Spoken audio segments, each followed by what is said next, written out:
Good day, students. In last video, we have discussed about bus arbitration, that how we can select if there are two or more than two DMA controllers, and even if we are having a CPU and a DMA controller, then how we will select to whom we need to give the control of the buses. That thing is named as arbitration, and we have discussed in detail in last video about this bus arbitration, about centralized arbitration as well as distributed arbitration. Then we have studied about the multi-level bus architecture. Now, in this video, we will be covering the another topic that is related to input-output organization, and one of the important topic named as input-output interface. Okay, so first we'll see what is this input-output interface, and then we will see how we can implement this and what could be the possible uh, layout circuit for these input-output interfaces. So first of thing, what this input-output interface provides. This provides a method of transferring information between a storage devices, internal storage or internal, you can say, as well CPU as well as memory. It's provide a method of transferring information between either CPU memory with external IO devices. That means you are having an external IO device and then you have an internal circuit of the computer system. So it provides a method between them. You can think of like that, like CPU will be like your fast device, because they are mainly electronics devices which will be uh, as compared to your input output devices or external IO devices, which are mainly electromagnetic devices or electromechanical devices, which are used to be somewhat slower. So how you can synchronize them means CPU will take the fast information, but when you are pressing, let us suppose you are taking example of keyboard, you are pressing it, it will be slow as compared to CPU operations. So how you can communicate with them, because you are pressing keyboard at 1 second, but CPU already taken, CPU is working very fast, so it cannot be, timing will not match. So there should be something which can synchronize them. Okay, so that kind of thing will be provided by the interface. That's why we required a interface. So that's why we can say that these are the specialized hardware components between between a CPU and your IO device. In between, there will be a interface, that will be a hardware component that will, what will it will do? It will supervise as well as synchronize all input and output transfers. Means whatever data, because see, how CPU will be having dedicated bus lines, like control lines, data lines, and then address lines. But with IO devices, we will be having some kind of data transfer which is slow as compared to here. There should be some circuit in between them which can convert this slow data into a fast data, or it can synchronize them. That thing can be done by the interface. Okay, mainly this interface, apart from doing this synchronization work, it do another works also. As I told you, CPU, most of the things are electronic devices, but IO devices are mostly mechanical or electromechanical devices, you can say.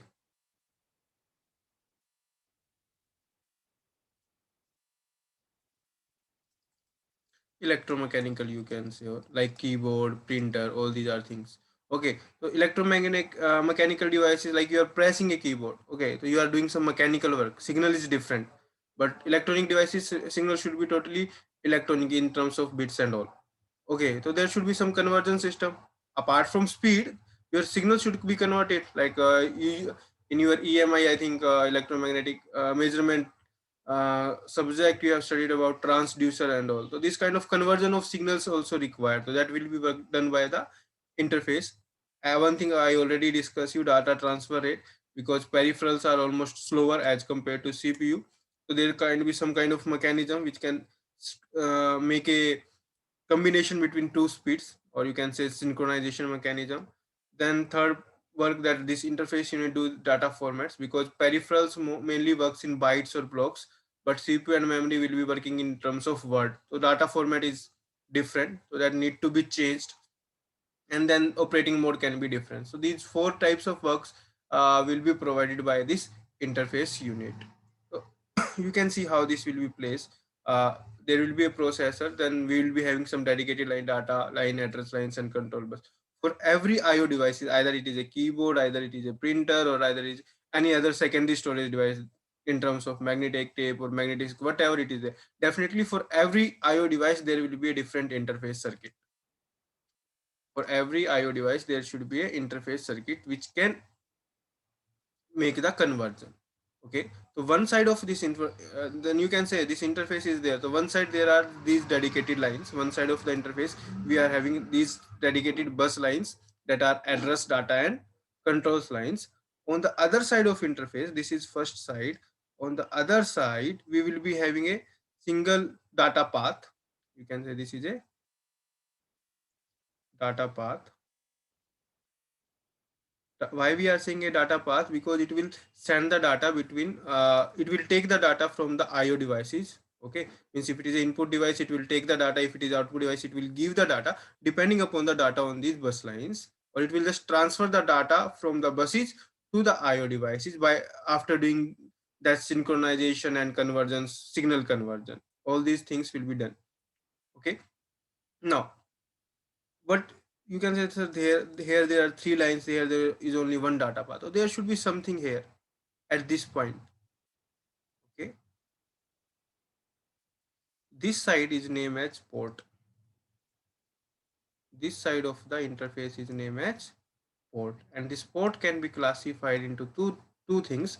Either it can be a parallel port, or either it can be a serial port. So this port can be either of two types. It can be a parallel port, or either it can be a serial port. What is the meaning of this parallel port and serial port? In parallel port, that data will be transferred in parallel. Means if this is your interface, this is your keyboard, there will be multiple lines. Let us suppose data is of 8 bits from D0 to D7. At the same time, all the 8 bits will be transferred to the interface in case of parallel. But in case of serial, what will be there? One bit at a time will be transferred. Here only there will be one.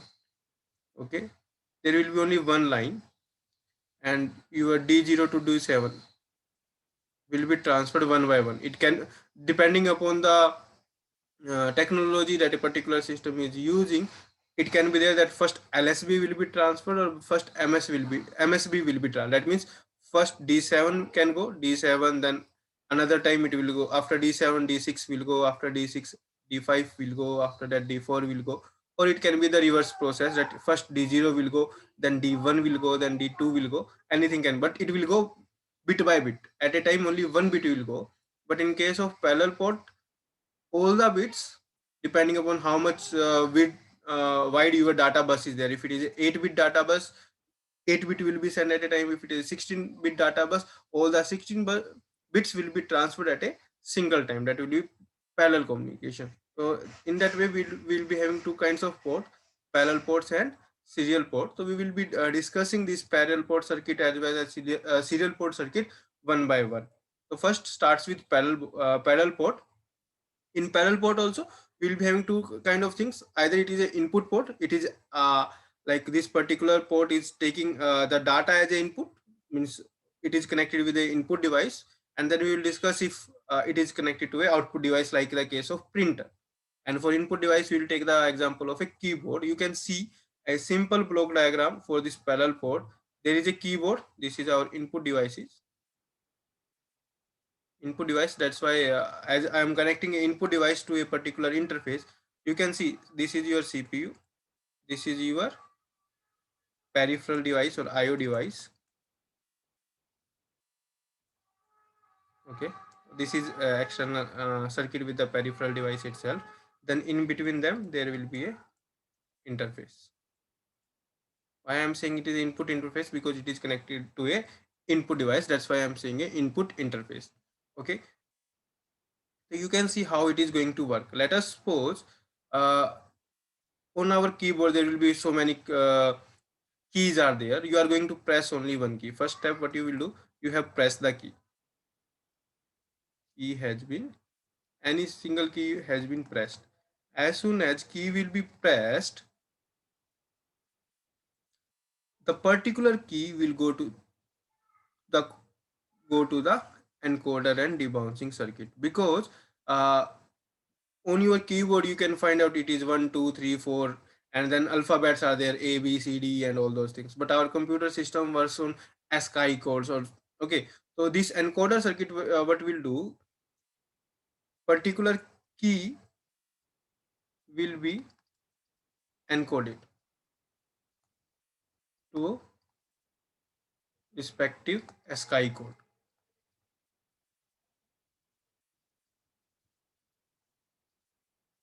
with the help of this encoder. This encoder will do this conversion of particular key to ASCII key. Now you will say, sir, what is the meaning of this debouncing circuit? Why we require a debouncing circuit? Okay, when you going to press a particular key on a keyboard, it is going to debounce. Means it like a spring, because you can find out if you will press it, it will rebound bounce it. So normally it won't take much time. It will take only 2 to 3 milliseconds. But for a computer, it is a very large time. It can see it many press. Although you are doing only a single press, but it can assume it as a many press. Okay, so it can generate so many signals for a single press. So to remove that kind of error, we can have a debouncing circuit. That error can be removed in two ways: one, either a hardware point circuit, or either a software circuit. Hardware circuit, we are saying here debouncing circuit. It can be eliminated using some kind of softwares also. So right now, either whatever you are doing, that will be a part here: encoder and debouncing circuit. Okay, debouncing error will be removed. Debouncing errors will be removed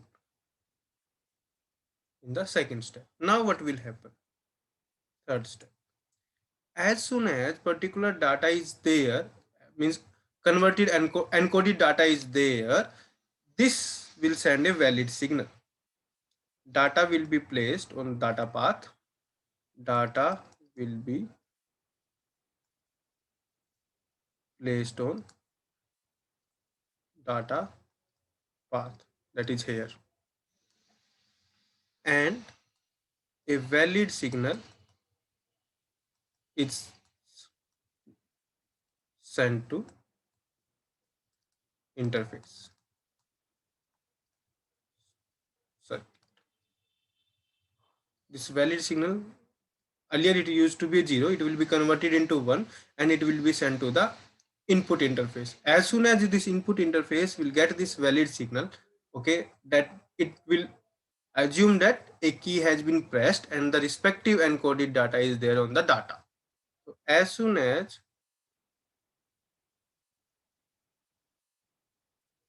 interface will get a valid signal, data will be placed into data in register. Data, this register inside the interface, data in register. That encoded data will be placed in that it, and status flag SIN will be set to equal to 1. This SYN flag, this is also a status flag register, one of the bit in the flag register. It will be made 1. It will show that there is a data that need to be read from the keyboard. As soon as this SIN is equal to 1, the process, then this slave ready signal will be sent to the processor. Slave ready signal will be sent to the processor. Whenever processor will get free, it will send the master ready signal that I am free, and it will take the data from data in register to the data path depending upon the address, whatever address has been sent by the processor. Means processor will send this master ready signal that I am ready to read the data, as well as it will send the address, that particular address that on which this data need to be read out, and data will be placed into the data. And at the same time, this SIN flag will made SIN flag will be made 0, so that it can be made as soon as this SIN becomes 0. It means that processor has read out that particular data. Processor have read the data. Okay, and these signals will be named as handshaking signals, you can say. All comes under the category of handshaking signals or control signals. So in this way, this parallel port, input port will work, and it is a parallel port. Why I am saying it is a parallel port? Because whatever the encoded data is there, at the same time entire data will be shifted here. It is not going to come bit by bit. At the same time, it all will come here, and at the same time all will come here. That's why we are saying it is a parallel port. Now to understand how this interface has, this is okay. With the help of a block diagram, we understood what is going to be happen in case of a input port, and that also a parallel port category. But we can make what will be a basic layout of this input interface. We can see with the help of this diagram. This is the circuitry of a input interface. You can see keyboard data is here, and it is connected to these three state buffers.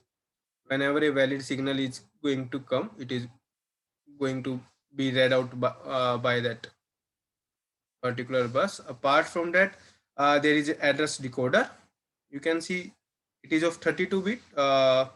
Address line of address line is of address bus is of 32 bit. Out of them, 31 bits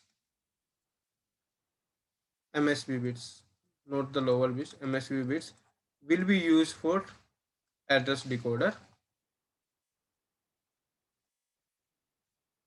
Depending upon the address decoder, means it will decide which interface, because I told you that for every input output device there will be an interface. So this will decide that which interface CPU is reading out. Depending upon this address, particular interface will be selected. A0 bus, that is the LSB of this address bus, A0 LSB of this address bus will be used for making the slave ready, like for read status and read data. It will be used either to check the status that it is a read or not, or either it is used to get the read data, depending upon this SYN, that is flag register, which is going to be connected with this D0 LSB of the data register. Remaining bits are of no use. Only we are this D0 bus will be used. This valid bit is of utmost important. As soon as valid bit will come, then only your data will be copy pasted from your data register to from your encoded data will be copied into data in register. This is your data in register. Okay.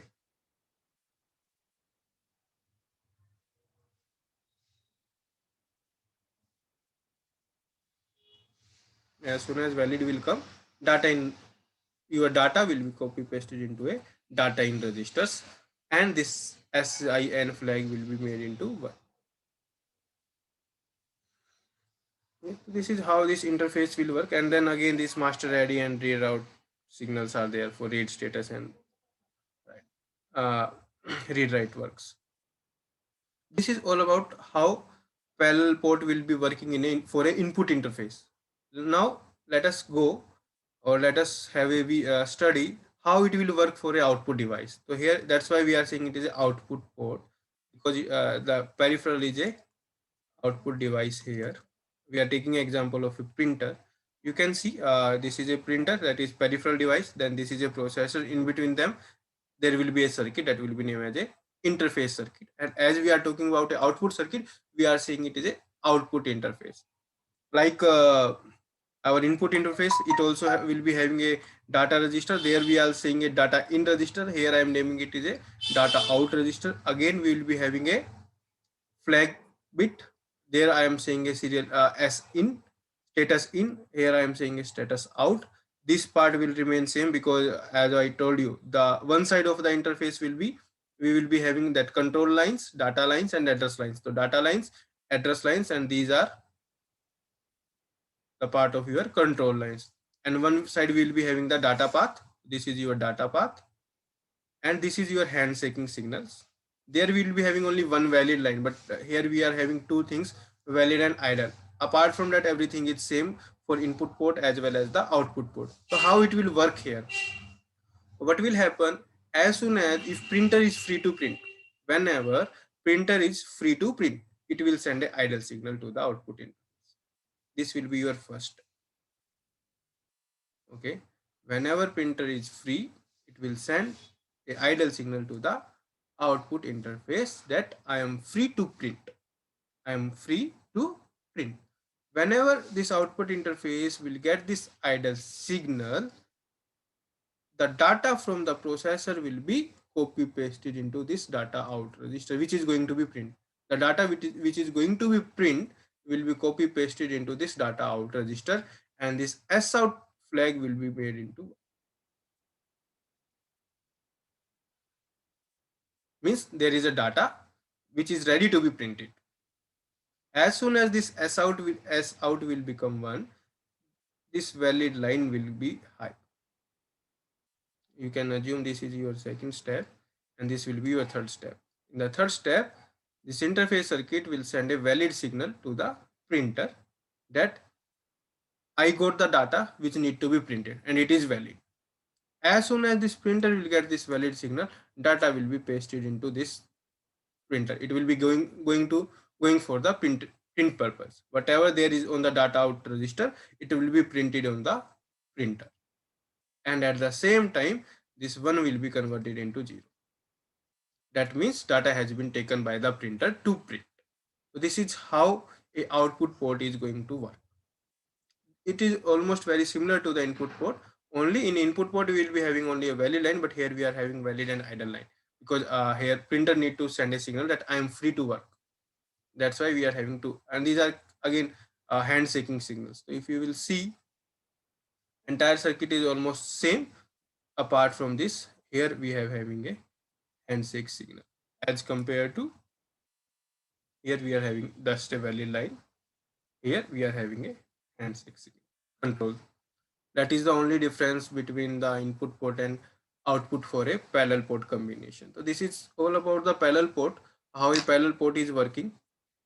In the next video, we will be covering about the serial port. Here we have discussed separately for the input port as well as for the output port. But for serial port, we will be having a common.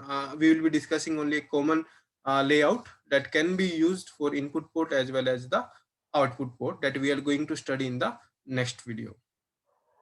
Thank you.